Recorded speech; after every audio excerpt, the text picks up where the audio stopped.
las grandes vasos, riñones y vía urinaria. Después tenemos pene masculina con periné y pelvis femenina. Listas. That's was? Yeah, see that. That's the. That's the image. That's. Todo eso. Todo eso. Bueno, entonces, sueño.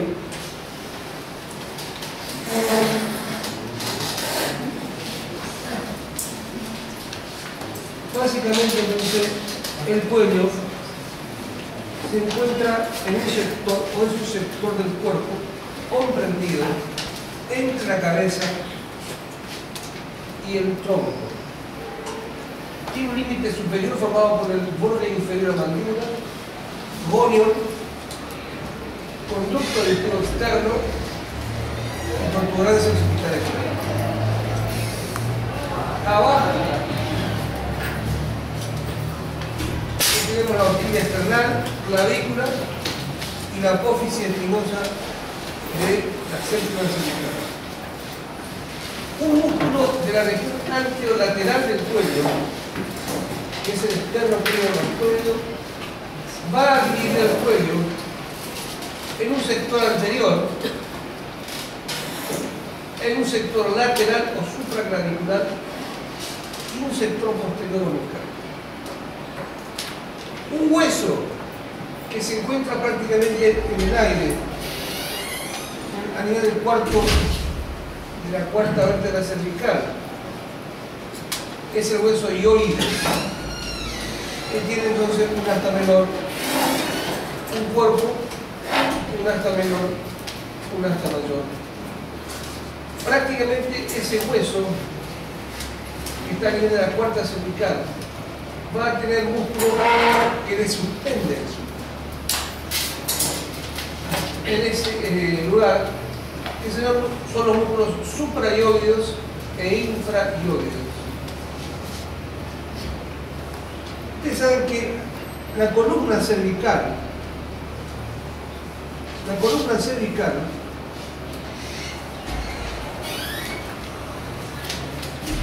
se encuentra en lordosis. Eso quiere decir convexidad anterior. Cuando está rectificada la columna cervical, quiere decir que hay una contractura muscular y es anormal. Debe estar en lordosis, convexidad anterior. Estos músculos que se encuentran acá en la parte entonces profunda son los músculos prevertebrales. Los prevertebrales que son los que están en la cabeza hacia adelante. Fíjense acá, está pegada a la columna. Esos músculos son los prevertebrales.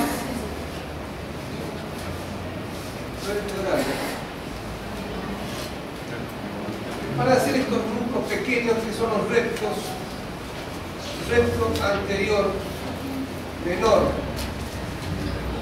recto anterior mayor, oblicuo mayor, entre el occipital y el acra prácticamente. Un músculo triangular que es el largo del cuello. Largo del cuello. Ese músculo está entre los músculos de los cuerpos, las primeras vértebras cervicales y primeras dorsales, y la apófisis transversa de las vértebras intermedias. Están pegadas a la columna. En la parte profunda lateral,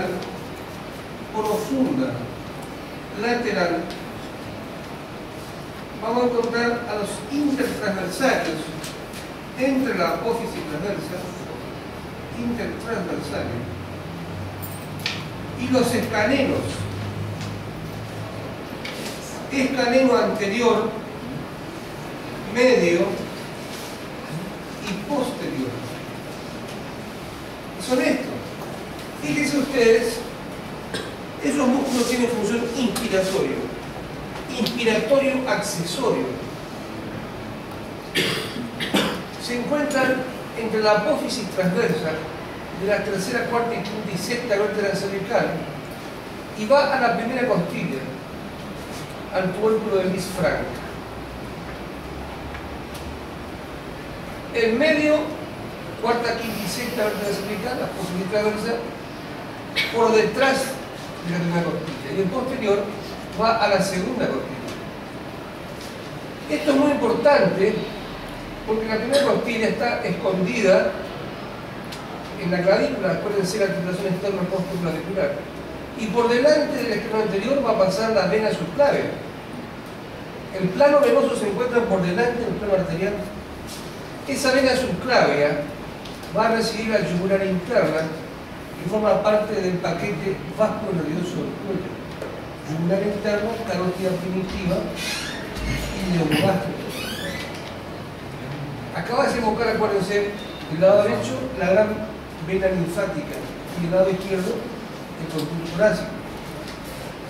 También va a aparecer, siempre está por delante entonces del escaleno anterior. También va a aparecer acá en este escaleno este nervio que es el frénico.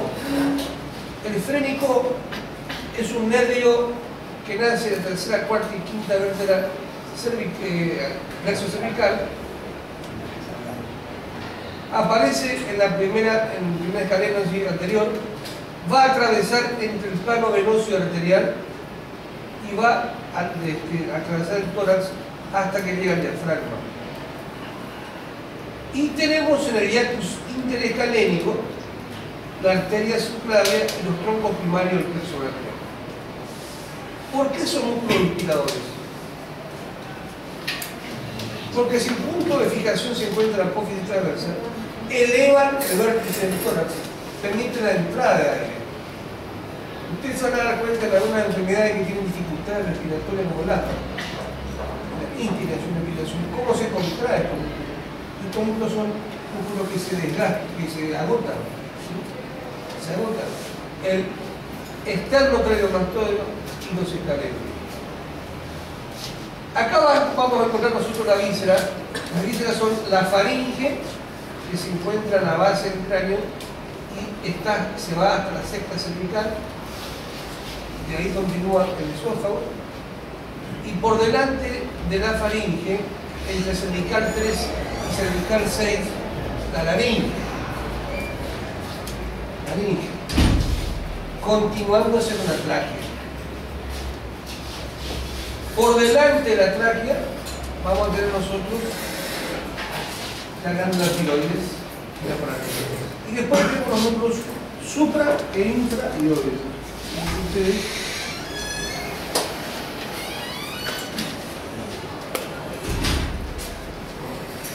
¿Cuáles son los músculos supraioides e infraioides?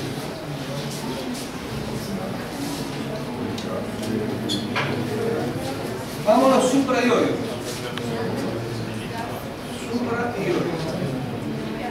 Siempre vamos a la profundidad, a la superficie. Acá van a haber dos músculos profundos que van de la apófisis geni o geni inferior al hueso ioides, que es el genio y ioides. Después de estar en la línea miloioidea, este músculo plano que se entrecruza en el rafe medio anterior, que es el miloioide.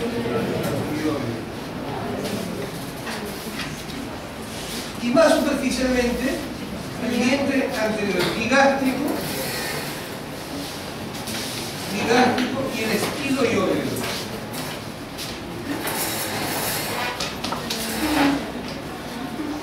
Estos músculos están inervados por el hipogloso, por el lingual, y van a tener como función descender la mandíbula y ascienden el hueso ioide. Desciende la mandíbula y desciende el hueso ioide. Y los músculos infraioides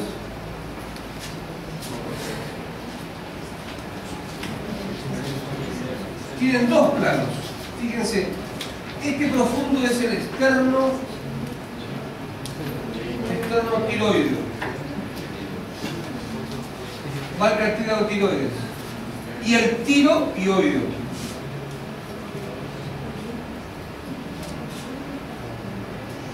Y más superficial, externo cleidoioideo, porque eso salta al tiroides, y el ovoioideo, que viene del hombro, que es un músculo digástrico. Fíjense ustedes, ese músculo atraviesa el paquete bacterioso del cuello. Estos músculos están elevados por el asa descendente del hipogloso. El asa descendente del hipogloso, ven acá, es una rama que se une al plexo cervical. Van a inervar los músculos infraioideos, menos el tiroioideo, que es inervado por el hipogloso mayor directamente. ¿Cuál va a ser la función de estos músculos? Poner tenso al hueso ioides y descender a la mandíbula.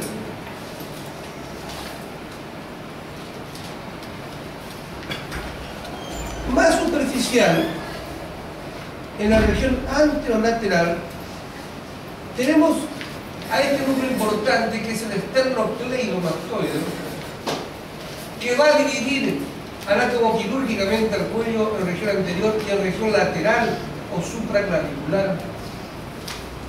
Este músculo, que tiene 4 fascículos, esternomastoideo, esternooccipital, cleidomastoideo, cleidooccipital, tiene por función, cuando se contrae en forma unilateral, rotar la cabeza. Cuando se contrae en forma bilateral, lleva hacia adelante.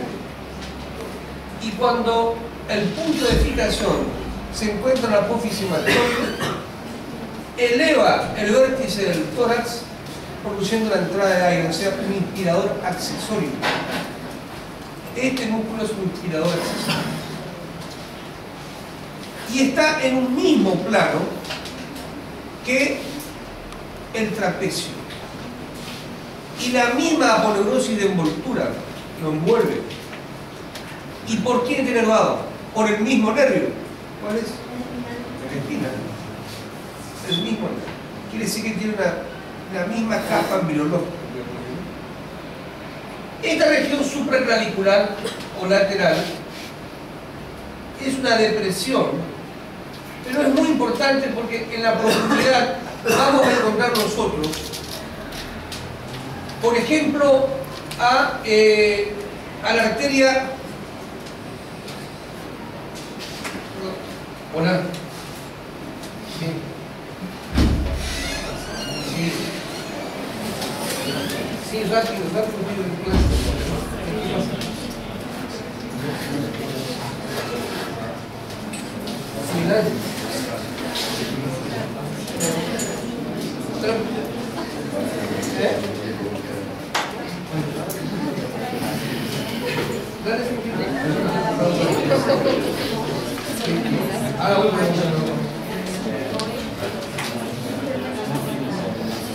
Bueno, este músculo entonces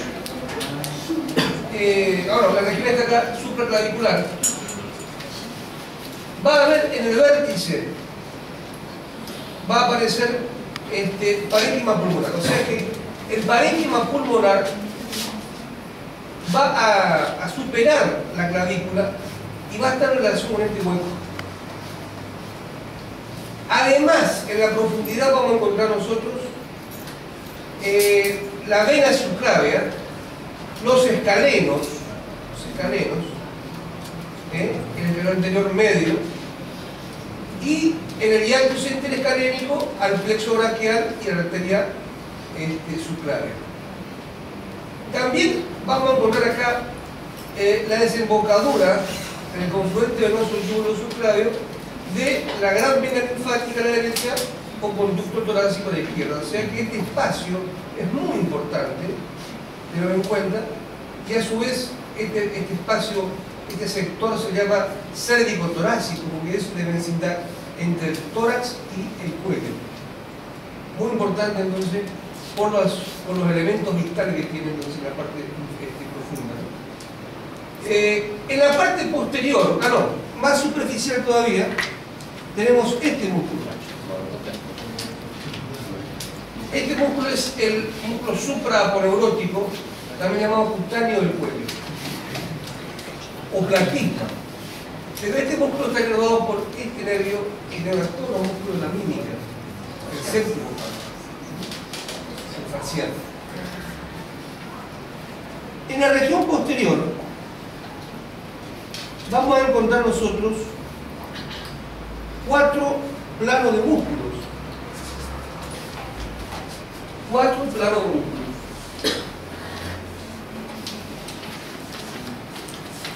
Los músculos de la región posterior llevan la cabeza hacia atrás. Son los músculos de la nuca. Primer plano.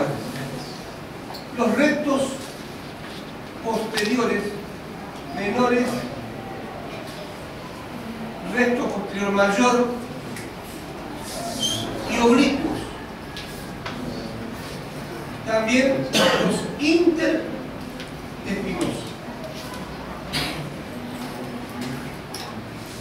En un plano más superficial, segundo plano, tenemos plano de los complexos,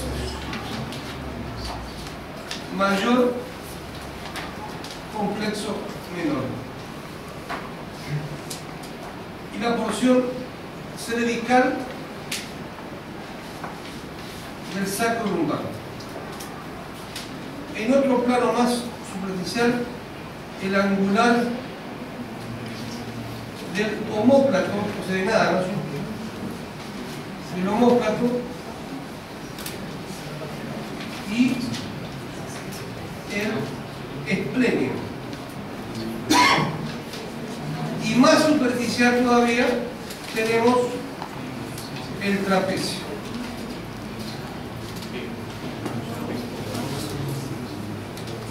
Son los 4 planos de músculos que tenemos. En este sector vamos a encontrar, fíjense ustedes, el hipoglosio mayor, el asa descendente, que es el plexo cervical, esto que viene a ser el frénico, neumogástrico, y los troncos primarios flexores. Estos nervios pasan entre el plano venoso y el plano arterial.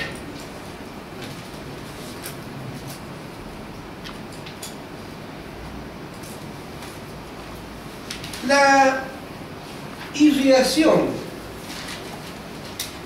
Ustedes se acuerdan que del ventrículo izquierdo sale el callado de la aorta, cuyas primeras ramas son la coronaria izquierda y la derecha. Después tenemos el tronco arterial brachiocefálico, que se divide en subclavia y carótida primitiva. Y la carótida primitiva se va a dividir en carótida interna y carótida externa. Carótida interna y carótida externa. Del lado izquierdo, carótida primitiva, que se divide en carótida interna y externa, y subclavia por separado. La irrigación del cuello va a estar dada por las arterias, principalmente la carótida externa. La carótida externa, esta, ustedes se acuerdan cuando empezamos a hablar nosotros de sistema carotídeo, cuando le preguntamos en neuro, ¿cómo se divide la carótida interna? 4 sectores, sistema carotídeo. Sector cervical, que se va a encontrar entonces en el espacio máximo lácteo-vértebro-faríngeo, que no da ramas colaterales. Sector intrapetroso, intracavernoso y supracrimoideo. Este es el sector cervical. Pero la carótida externa da entre 7 y 14 ramas colaterales.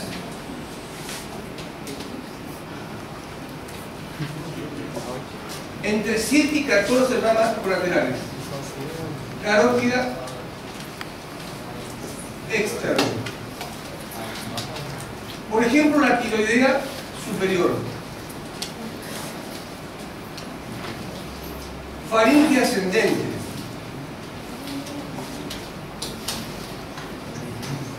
Facial. Lingual. Parotidia.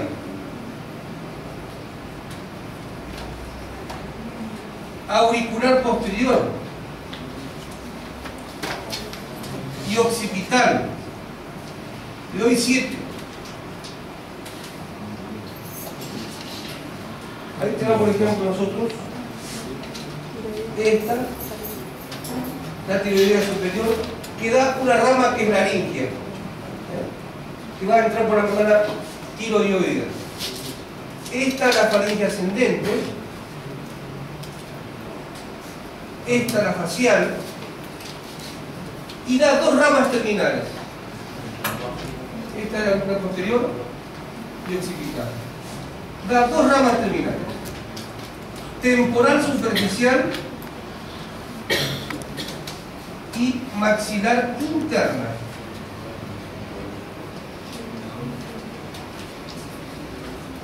La temporal superficial es esta, la que ustedes se pueden tocar por delante con un curso de identidad externa. Es la que se va a dividir en transversal de la cara, el cigomático malar. Y la maxilar interna es la que pasa por el ojal retrocondilio de Jugara. ¿Ustedes se acuerdan? El ojal retrocondilio de Jugara, que está formado por el cuello del maxilar inferior y el ligamento fenomaxilar. Por ahí pasaban los nervios auriculares posteriores, que van a innervar la parte secretora de la parótida. Acuérdense, esos nervios son del maxilar inferior, rama al trigémino, pero reciben prestados unos nervios del glosofaringio, los nervios petrosos, que tiene su nacimiento en el núcleo salivar inferior, en el piso del cuarto ventrículo. Entonces le presta la inervación secretora al quinto par, y los nervios auriculares posteriores inervan la parte secretora de la parótida. También por ahí va a pasar la arteria maxilar interna. La maxilar interna, que va a dar 14 ramas. Maxilar interna. Podemos decir que rodea el pterigoideo externo por fuera, por debajo, por dentro, y termina la fosa pterigomaxilar. Y va a dar, por ejemplo, un tronco que es la timpánica. Timpánica, meningia media y meningia menor. Otro grupo, dentaria inferior, masentérica, temporal profunda posterior y pterigoidea. Otro grupo, buccinador, temporal profunda anterior, alveolar e infraorbitario.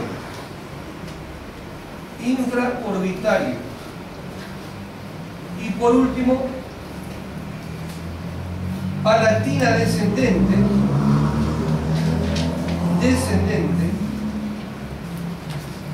vidiana, ictérico-palatina.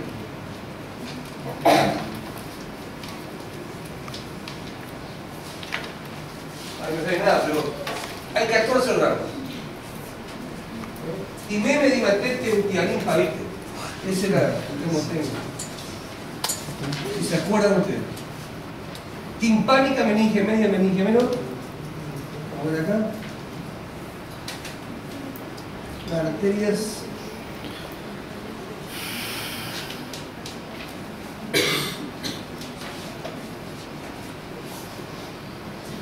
Ahí tenemos. Algunos libros lo llaman arterias ascendente y descendente, pero pasa por Ojal, que te lo dije, Ojal, el departamento de Juara. Fíjense la timpánica que va por la cesura del láser. Ahí está. Timpánica, cesura láser, meningia media, meningia menor. Después entonces dentaria inferior, que va por el arquero dentario, por el conducto dentario inferior, una mandíbula. Macentérica, que va por la cortadora sigmoidal macentero. Temporal profunda posterior, pterigoidea. Y esta que es el buccinador temporal profunda anterior, alveolar, alveolodentarios e infraauriculares. Y por último termina la fosa anterior-maxilar, con palatina descendente, viriana histérico-palatina. Entonces, la irrigación, podemos decir, de la cabeza y cuello va trasladada por la carótida externa. Más que la cabeza, el cuello y el piso de la boca, ¿no?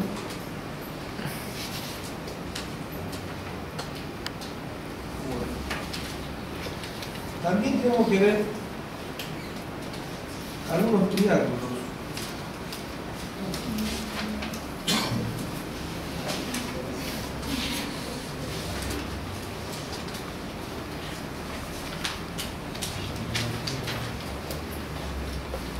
Triángulo, por ejemplo, es de acá y este triángulo. El de De Clark y este delante de Pilogoff.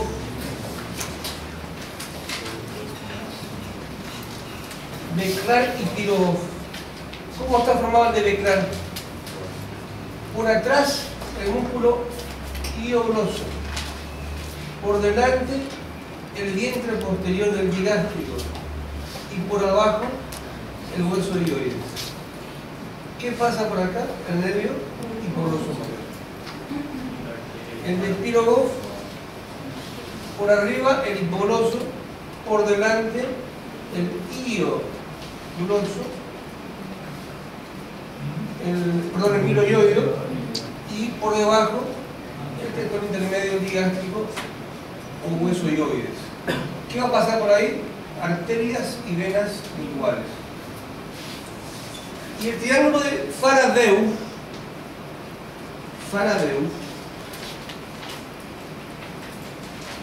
es un triángulo formado por el tronco venoso tirolingofaringofacial, la vena yugular y el hipogloso.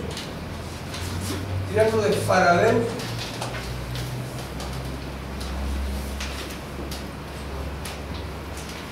Por ahí va a dividirse ese triángulo, la carótida interna con carótida externa. Carótida interna y carótida externa.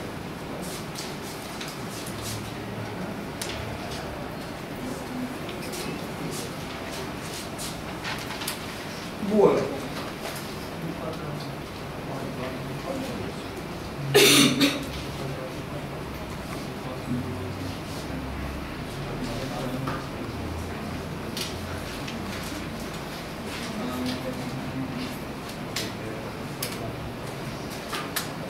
Ahí tenemos músculos suprayoides. Fíjense ustedes acá, el genioioideo, el miloioideo y el digástrico.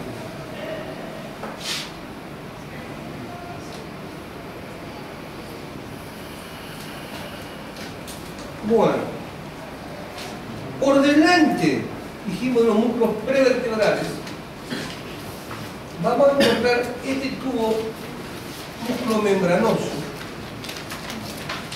de unos 15 centímetros, que es la faringe. La faringe tiene una inserción en la apófisis maxilar, el tubérculo faringio, va a rodear al orificio carotídeo, pero le deja afuera, y va al ala interna de la apófisis pterigoides.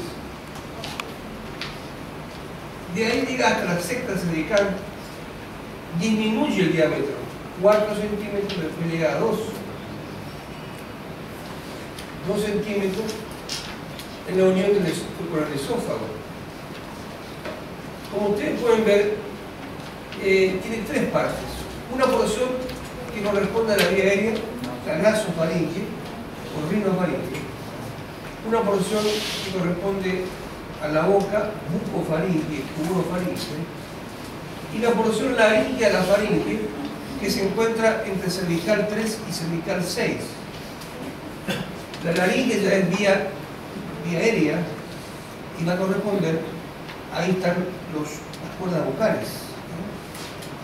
O sea, es un órgano de la fonación.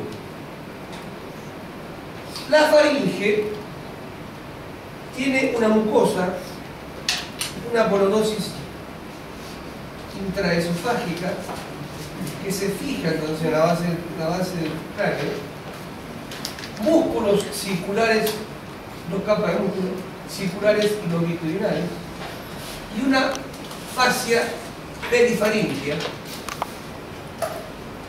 y va a tener entonces las 3 partes que dijimos. La nasofaringe tiene una cara anterior que está dada por las cuaras, una cara posterior que es posterior y superior, que corresponde a lo que dan a llamar el caum. En el caum hay una amígdala que es la amígdala faringia o adenoides.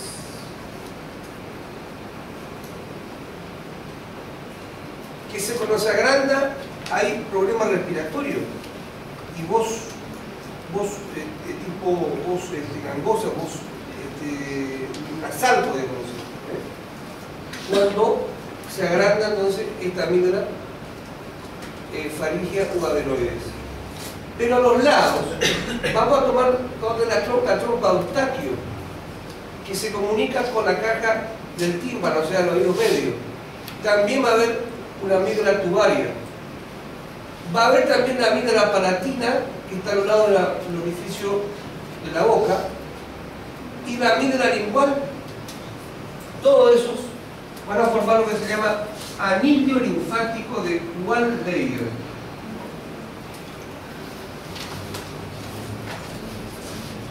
Anillo linfático de Waldeyer. En la primera línea de defensa que tiene la vía aérea y la vía respiratoria. La vía respiratoria que existe. Fíjense ustedes, tenemos ahí a los lados la trompa de Eustaquio que se comunica con la caja del tímpano. De ahí es la frecuencia que hay entre faringitis con otitis. Y en los chicos es peor, porque la trompa de Eustaquio es más recta. Cualquier problema de congestión faringia va a producir, se tapa la trompa de Eustaquio y produce otitis, que ahora está para el tipo digestivo, otitis media. Vamos a tener ahí la amígdala entonces tubaria, y abajo vamos a tener el paladar blando, que está formado por 5 músculos. El paladar blando, periestafilino, son todos estafilinos. Periestafilino externo, periestafilino interno, faringoestafilino,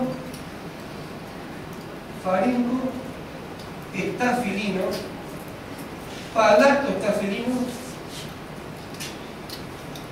estafilino y glosoestafilino.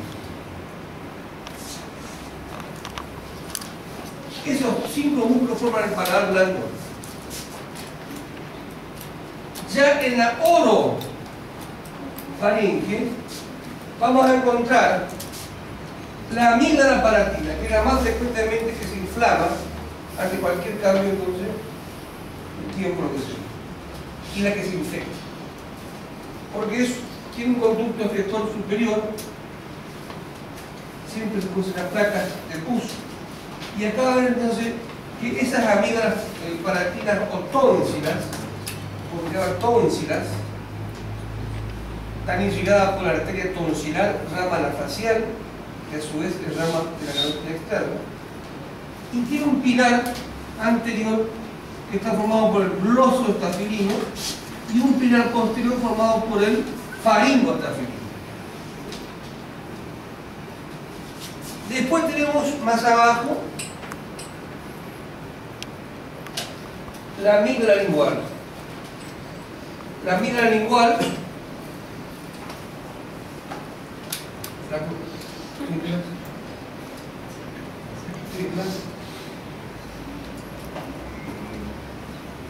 sí.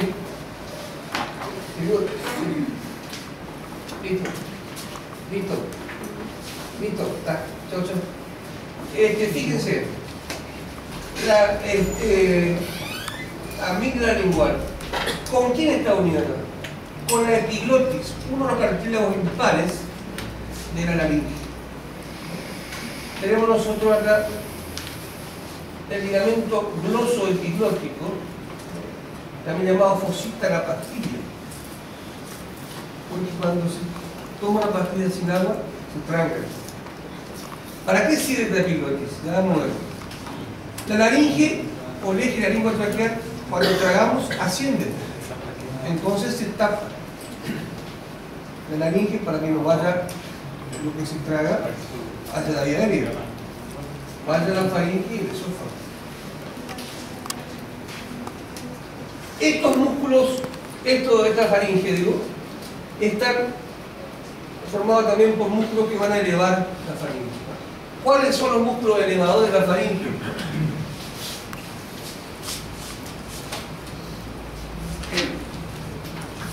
El estilofaringio,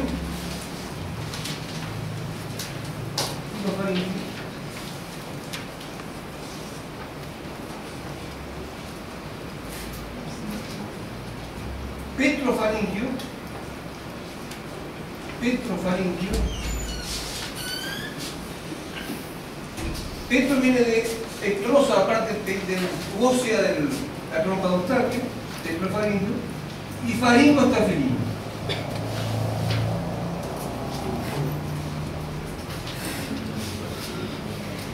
Estilofaringio, petrofaringio y faringoestafilino. Y músculos constrictores de la faringe. Fíjense, ahí tenemos nosotros, por ejemplo, el glosoestafilino, pilar anterior, y el faringoestafilino, con arterias tonsilares que van a irrigar a las amígdalas, rama anafacial. Entonces, esta es la visión de la faringe vista de atrás en la columna. Fíjense las cuanas con los cornetes, el paladar blando, la amígdala lingual, los faringe. Esta es la epiglotis, cartílago tiroides y cricoides. Tiroides y cricoides. Después continúa con la tráquea. Y estos son los músculos constrictores de la faringe. Fíjense ustedes, constrictor superior, son músculos planos que van hacia atrás para formar el rafe medio posterior y están imbricados unos a otros. Este, por ejemplo, es el constrictor superior, que va de gancho del ala interna de la apófisis pterigoides hacia atrás. El constrictor medio, que va del asta menor y asta mayor de los ioides hacia atrás. Y el constrictor inferior, que va del cartílago tiroides, membrana cricotiroidea y cricoides hacia atrás. Como ustedes pueden ver acá, Este es el rafe medio posterior, donde está el espacio retrofaríngeo, y va a haber linfáticos, con ganglios linfáticos retrofaringios, que se encuentran entonces en este espacio retrofaríngeo. Fíjense que en la parte inferior tenemos el esfínter esofágico inferior, superior, también llamado faringoesofágico, una estrechez fisiológica. Ahí tenemos la faringe y después el esófago. ¿Qué relación tenemos a los lados de la faringe? Entre la base del cráneo y el borde inferior de la mandíbula vamos a encontrar el espacio maxilo-vértebro-laterofaríngeo. Maxilo-vértebro-laterofaríngeo. Ahí vamos a encontrar, por ejemplo, a la carótida interna, que es el que yo le dije a ustedes, el sector cervical de la carótida interna, que no da ninguna rama colateral. A la yugular interna, a los últimos 4 pares craneales y el plexo cervical. Y por detrás, a la glándula parótida. Por debajo de la mandíbula para abajo, a lo que viene el esófago, en la faringe, vamos a tener al paquete bajo nervioso del cuello, carótida primitiva, yugular interna y neumogástrica. Esos son los lados.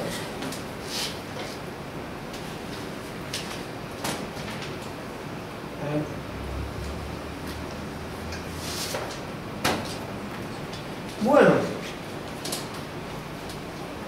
va a estar irrigada entonces la faringe por la faringe ascendente, rama de la carótida externa, por la arterias tonsilares, rama de la facial, que es rama a su vez de la carótida externa, y la arteriopalatina, que va a irrigar la bóveda faríngea, que es rama de la maxilar interna, rama terminal de la carótida externa. Por delante, entre cervical 3 y cervical 6, vamos a encontrar el órgano de la fonación, que es la laringe, que es un órgano que tiene cartílagos que se unen a los elementos vecinos como el hioide, por ejemplo, por la membrana tiroidea, o a la tráquea por la membrana cricotraqueal, o entre ellos la membrana cricotiroidea. Está formada por 11 a 12, más o menos varía así, cartílagos, de los cuales, por ejemplo, 3 impares son muy importantes: la epiglotis, el cartílago tiroide, que ustedes tocan acá, la nuez de Adán, y más abajo un anillo que es el cricoide. Y los pares son los cartílagos aritenoides, tiene una base entonces inferior y un vértice, y en el vértice están los corniculados de Santorini, unidos, fíjense ustedes, al cartílago tiroides por los ligamentos tiroaritenoides, y la epiglotis también está unida por el ligamento tiroepiglótico y glosoepiglótico de la lengua. Fíjense, el cartílago tiroides, que tiene un vértice abierto hacia adelante, el cricoide, que es un anillo que se ensancha hacia atrás, donde se asientan los aritenoides, y en la membrana tiroidea vamos a tener estos orificios que corresponden a la entrada de la arteria laringea, rama de la tiroides, y el nervio laringeo superior, rama del neumogástrico, que va a inervar a la mucosa laringea. Un ramo, y el otro ramo al músculo cricotiroideo, que es el tensor de las cuerdas vocales.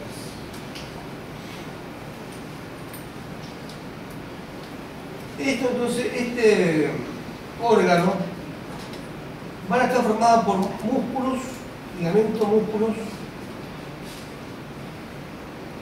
extrínsecos e intrínsecos. ¿Cuáles son los músculos extrínsecos? Los músculos vecinos.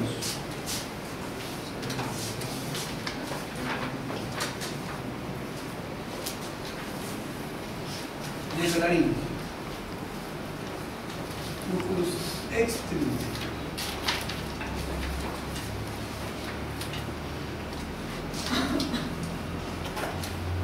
Externo, tiroideo y tiroideo.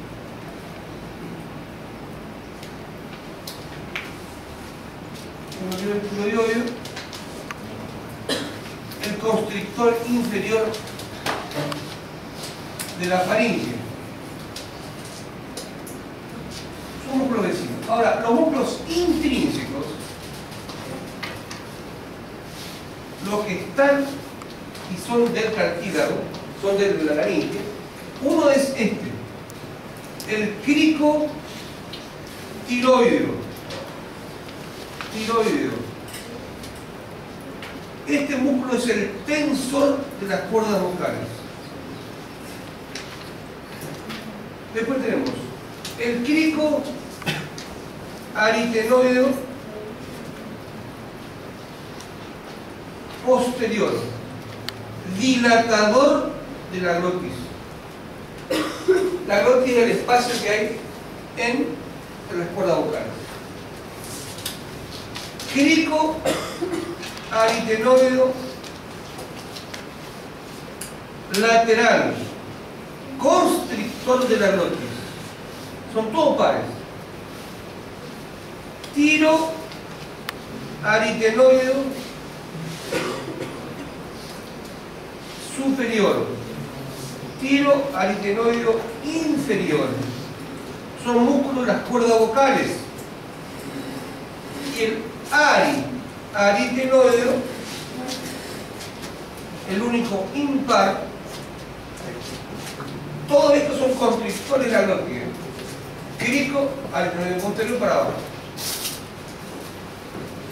Este crico tiroideo lateral, posterior, perdón, crico aritenoideo posterior es dilatador de la glotis. Y el crico tiroideo es tensor de las cuerdas vocales que existen. El único inervado por el laringe superior. ¿Qué pasa? Ese laringe superior, cuando se corta por algún accidente quirúrgico, va a producir la voz cansada, la voz que se va apagando. Pero los otros que están inervados por el laringe inferior o recurrente, cuando cortamos, no tenemos voz. Esa es la palabra. La desaparece es el músculo o el nervio de las cuerdas vocales. Cuando hablamos de cuerda vocal, hablamos de los tiroaritenoides superior e inferior. ¿No? Pero ahí, estos son los tiroaritenoides.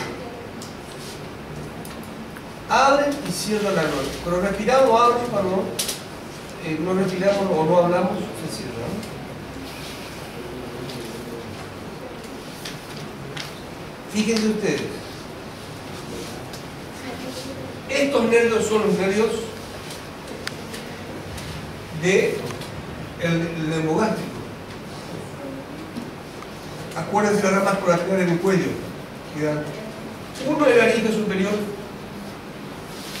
El laringe superior da una rama que va a dar a la membrana tiroidea, a la mucosa laringea, y el otro al crico tiroideo, que es el tensor de las cuerdas vocales.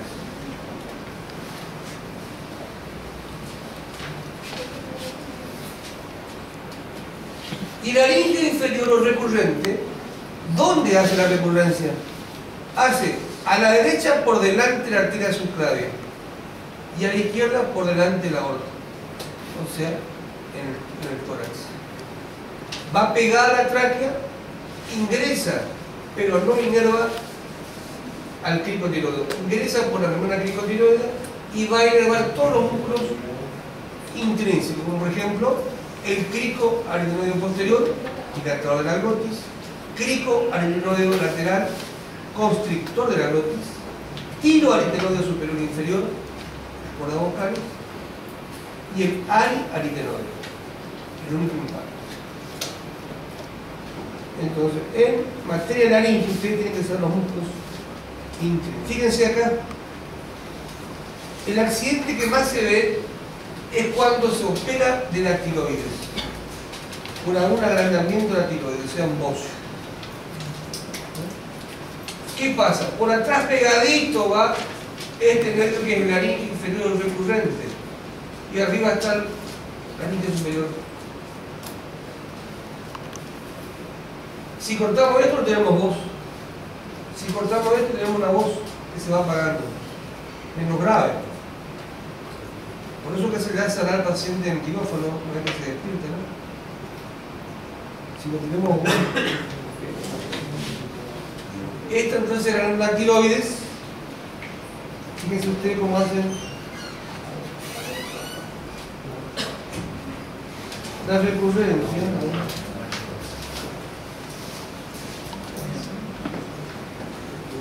A la derecha hace la recurrencia por delante de la arteria surnaria. Y a la izquierda por delante de la aorta. De la aorta. Eso es el que va ingresando entonces